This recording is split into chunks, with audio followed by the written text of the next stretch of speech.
Okay, hello. We are Duke Force Reptile and Amphibian Data, which is Team 21. I'm Harsh. And I'm Chen.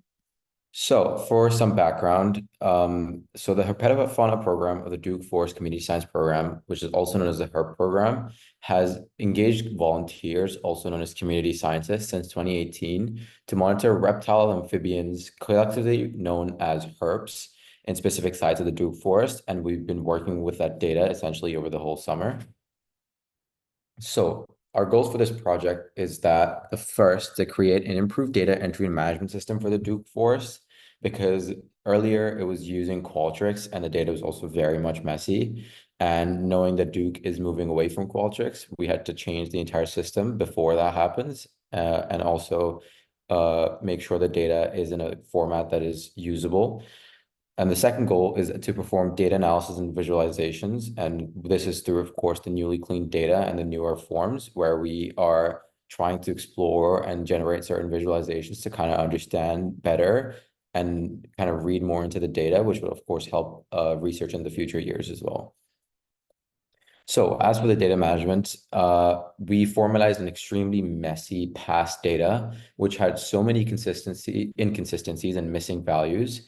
The first thing that I did was standardize the column names, which is again going through all the data that existed from before 2018 all the way up till 2023, and also having code for 2024, which again, the data isn't complete because a year is not over, but standardizing every single column name so they would essentially match because there were a lot of variations in how the columns were named across the years, and also Qualtrics just generated really messy column names.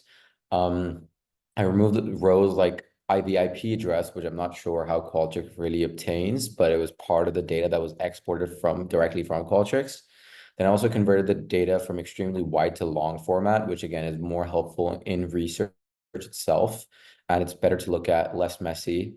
And of course, there was a lot of inconsistencies in things such as the transact IDs, the temperatures, the date, which also had to be standardized across all years so that we could again get accurate visualizations. I also had to add certain new categories, such as the categories for species observed, for like example, snakes, salamanders, turtles, etc. Also add a short cover ID, which only keeps the cover board's name and removes the gate number. So essentially taking the data, going through all the rows, wrangling and getting out that short cover ID. And again, just a lot of standardization across all data. So for data entry, we created a new survey for data collection using an Excel-based XLS form and ArcGIS survey 123. The new survey is easy for Duke Forest staff to use and edit, and exports data in a really research-friendly format. And it's also allows enough flexibility so people can go in and customize what they want. Ideally, this would be creating a more user-friendly experience for the volunteers as well. And here is how our current survey would be looking like. You're putting all these essential informations here during your visit. And then if you have any observations, this is the key feature we have. We have those called repeat questions. So if you fill in one observation, then you have a second observation, you can just hit plus here, and you can put in more information here instead of scrolling super down in an extremely long page. Some other things we did was we created an R Shiny app to visualize the past HERP program data. In the Shiny app, we included HERP abundance by transect and month, species occurrence with all these different variables, and we also utilized GIS data to create heat maps and other graphs for these. This is a general appearance of our data on our Shiny app.